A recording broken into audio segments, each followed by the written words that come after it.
All right. Well, lightning round, Johnny. I hate to put you on the spot, especially because I know the amount of effort and preparation and thought you put into these things. But I would love for you to just very quickly, if you can, walk us through this last article and hopefully give us just a little bit of time at the end to take one last call if we can.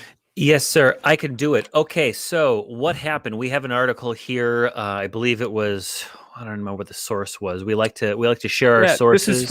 from the Guardian. Stuart Robert on Crusade says woman Mhm. who hired sex worker on NDIS. Again, those articles are in the show notes of this episode. All right. Here's my notes. I'm going to give you the quick lowdown here. All right. So Jane, that's not a real name, lives with multiple sclerosis in Australia. She sought to include sex work services in her National Disability Insurance Scheme, NDIS.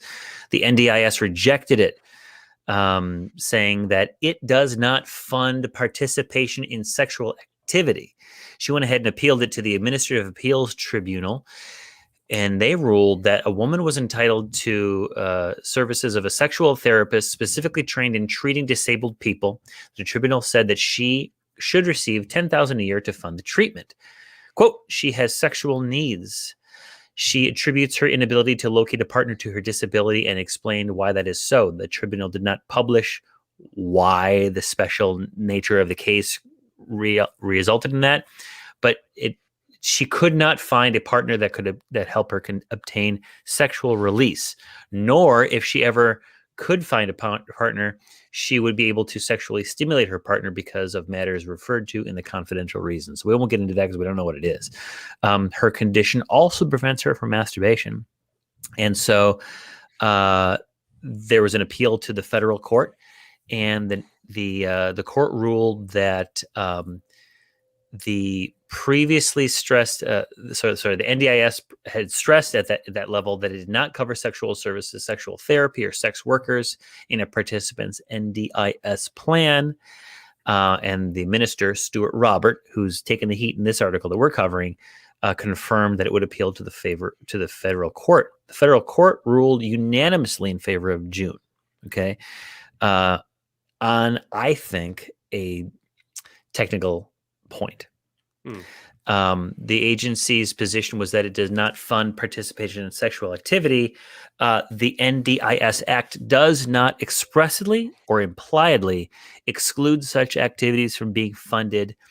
They said that the services sought by the respondent, Jane, as revealed by the evidence, she chose to refer to it as sexual therapy to distinguish it from what might be called standard prostitution services. And the NDIA was like, well, with all due respect, we don't do that kind of stuff. And that this was an unreasonable interpretation of what is considered reasonable and necessary. Now, advocacy groups have called on the NDIS to formulate a sexuality policy to help properly guide the agency in assessing requests to use NDIS funds for sex toys, dating support, and sex worker services. Saul Ibister, president of Touching Base, which helps connect sex workers with people with disabilities, said it was important that paid sexual services are recognized as a legitimate option for people with disability if they so choose. People with disabilities, just like anyone else, want to enjoy commensurate, intimate experiences as part of exploring their physical, social, and emotional needs for sexual intimacy and sexual expression. He said a blistering criticism of the minister, Stuart Robert, accusing him of embarking on a personal crusade to bypass a landmark decision of the federal court. I appreciate you running us through this so quickly. To me, this in some ways may answer or dovetail into our conversation with Jack. Because once you have created this, I refer to myself as a sex therapist, but if we create a sexual surrogate therapist or some other position where we're recognizing a licensed and certified and maybe regulated industry of sexual therapies, then perhaps it does sort of work into that legalization and decriminalization framework. Ultimately, though, it's worth pointing out that there is value, of course, in a sexual therapy. And it's upsetting to think that even in a progressive place where such a thing is allowed to exist, and where there is the opportunity, or at least the possibility, of federal funding and disability services to create access for such a thing, that there are still DAs and other politicians that are willing to make a name for themselves by being, hard on sex workers, by being willing to like carry out this stigma. Is that how y'all see this story? Yeah, the only thing I really have to add, as we are sort of pressed for time, is just that I uh, learned about sort of the ableism that is specifically associated with people with disabilities and having a sexuality of any kind. In college, I was taking an occupational therapy course, and sexual activity was one of the things that it was like, this is what a normal person needs to be able to do. And I'd never thought about that.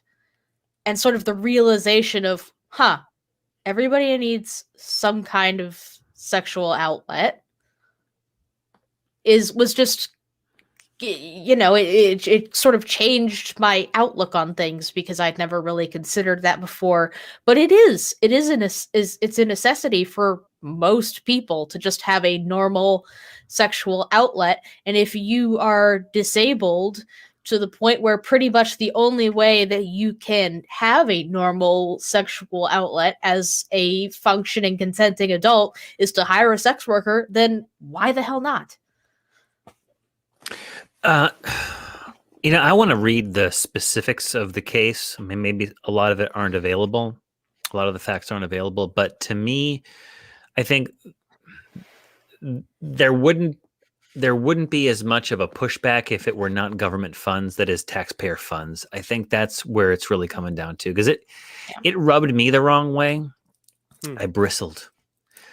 Not as a Puritan, but I need to know more about it, because necessity to have sexual contact, it sounds very easy for me to say that. And I'm not a person who's disabled to the point where I can't get any contact, or it's extremely unlikely, or whatever the experience is that this person just can't, and what it must be like to be so in need of touch, and how that must affect a person. It's the having the government pay for it. Let me put it a different way. Having everyone have to pay for it is, I think, the big push. Discounts for folks in that position, I don't think would have gotten as much of a pushback. And we could easily say, what a scumbag, Stuart. Let them do what they need to do. You take advantage. You have this ability privilege. I don't know what he looks like, but perhaps, many people would be interested in having, consensual sex with him. And if it were such that he couldn't, would he change his tune? There's compassion again. I don't know. I want to know more about it, but this is the kind of thing that Fox News types zero in on, and they have a good laugh. Look at what they want us to do now, right? Sure. Yeah. And there is a story here, and this court, I don't know what the balance of the Australian this particular federal court in Australia is. I don't know what their leanings are. I don't know what the political, I know we have people in the community who are in Australia, and maybe they could weigh in on this and they know more about the justices. But to me, if the court found on that technicality that it wasn't categorically or impliedly excluded, then that's bad drafting on the part of the legislature. It was probably drafted that way. I mean, I don't even know if the legislature even would have contemplated that they could have hired sex workers as being covered in the NDIS protections or scheme. But I don't know. That's a real tough one, and I want to see from a psychological perspective, what is the effect upon a person if they just don't get touched? I mean, think it's different. Yeah. Yeah, I can just say that there is a lot of research indicating the significance of touch. There's a fair bit of it on my website, even that I might Yeah. point people towards. But ultimately, my thought here is that this is a decision that's been come to by ostensibly by their physician. If a doctor is going to prescribe physical therapy, if a doctor is going to prescribe this, that, or the other thing, it feels like sex therapy is a viable option and something worth keeping on the list.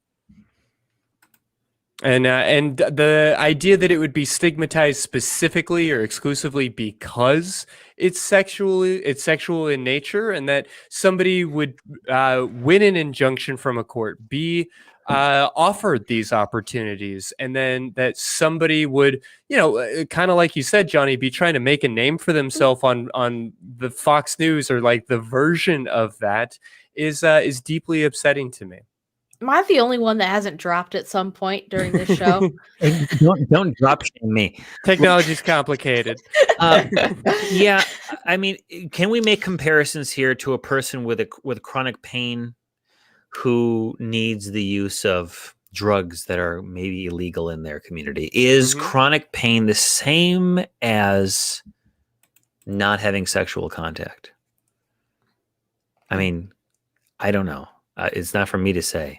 Yeah, I was going to say experts, that's way out of my ability to even really speculate on. Christy's in a better spot. Yeah. Yeah, I mean, it's certainly viable, right? Like, again, we don't know the details of the case. I don't know this person's medical needs. I'm not even a medical doctor myself by any stretch of the imagination. But I know that we wouldn't be having this conversation if sex wasn't such a icky topic, if it wasn't something that made people so uncomfortable. And to me, that is the story here. Recognizing that there was a potentially necessary, or at least a prescribed treatment that was allowed by the courts, that somebody decided was just on its face objectionable because the word sex is wrong and bad, and why should we? And that to me is really my challenge here. If somebody was trying to make a name for themselves in this same way and go on a crusade, so to speak, the way that Stuart Robert is at least accused of doing, because say somebody in a state that did not have medical marijuana was prescribed marijuana and was able to get a specific court ruling saying this will be useful for their cancer treatment, for their glaucoma, for their whatever. And then somebody says, well, I don't want tax dollars paying for marijuana, and then took it on in that way. That's how I view this article. That's how I view this story. But as we're getting over time here, I welcome our audience to disagree with me and to jump into the comments, to send us an email, to leave us a voicemail, and to really let us know.